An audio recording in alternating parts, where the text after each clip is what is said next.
Hello there! Well, in this lesson we'll be using the Montmart Ultra Soft colour pencils to create this portrait of a hummingbird and a flower. But before we start, if you love art, then don't forget to have a look at the other lessons at our website at www.montmart.net. We also have links to our Facebook and our Instagram pages, as well as to our art club, The Creative Connection.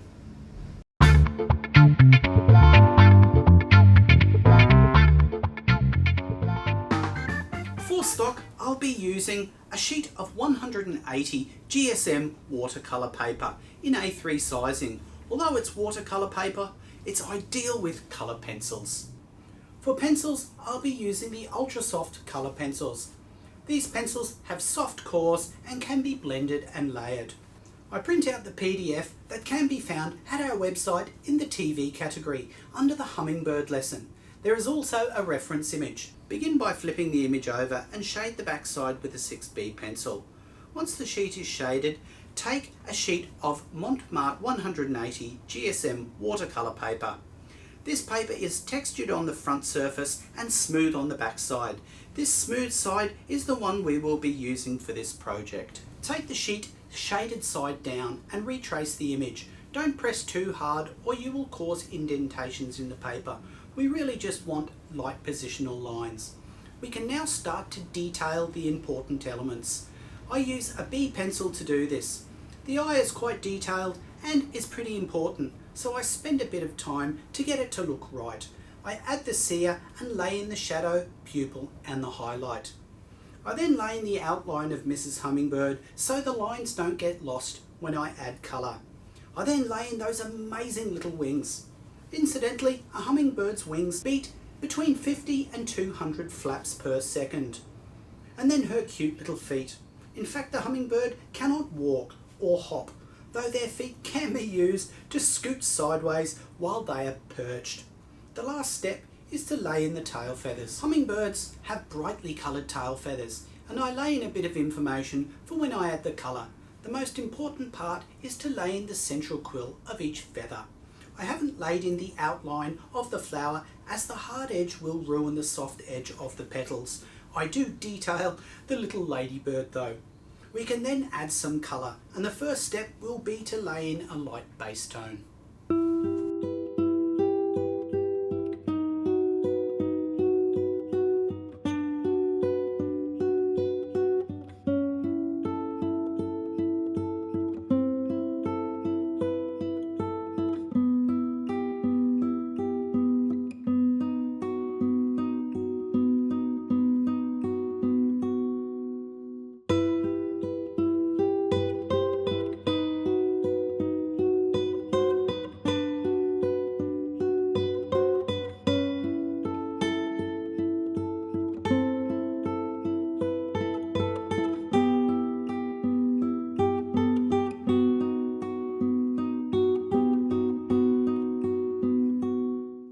The hummingbird has lots of tiny little pin feathers on its body, and one way to portray these is to suggest each individual one over the top of the base coat and then lay more colour into each one. It's fun to build up and follow the form. Keeping a sharp tip on your pencil can easily be achieved with a sheet of sandpaper. For the feet, lightly shade the shadow areas first and then add in the colour over the top. For the wings, I use a traditional approach and build up the tone by first laying down a thin coat of colour.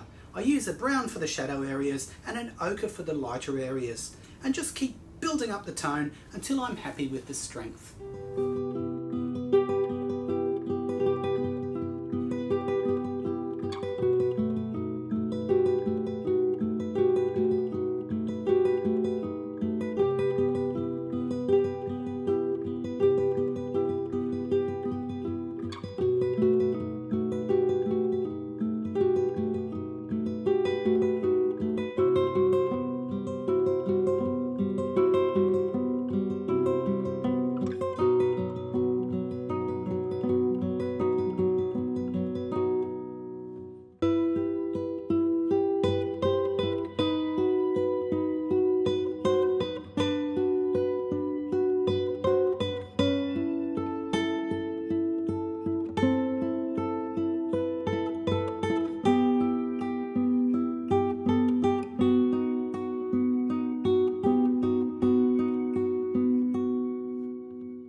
The flower is painted from light to dark. Shading and blending are achievable with these pencils.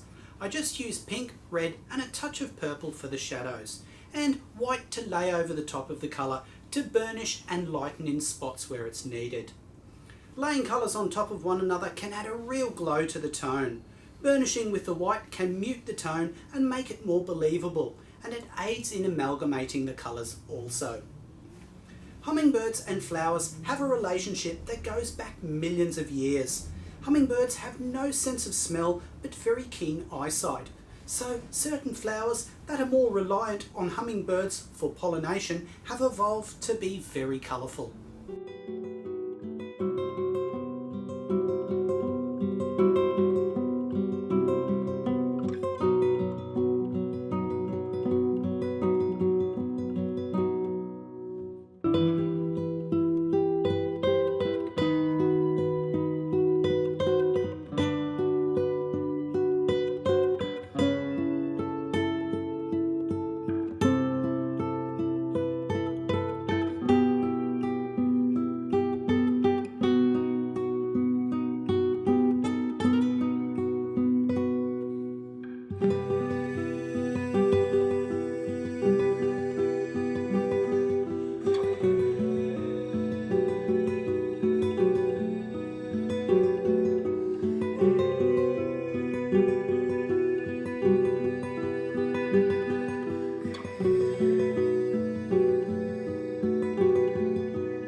See you next time!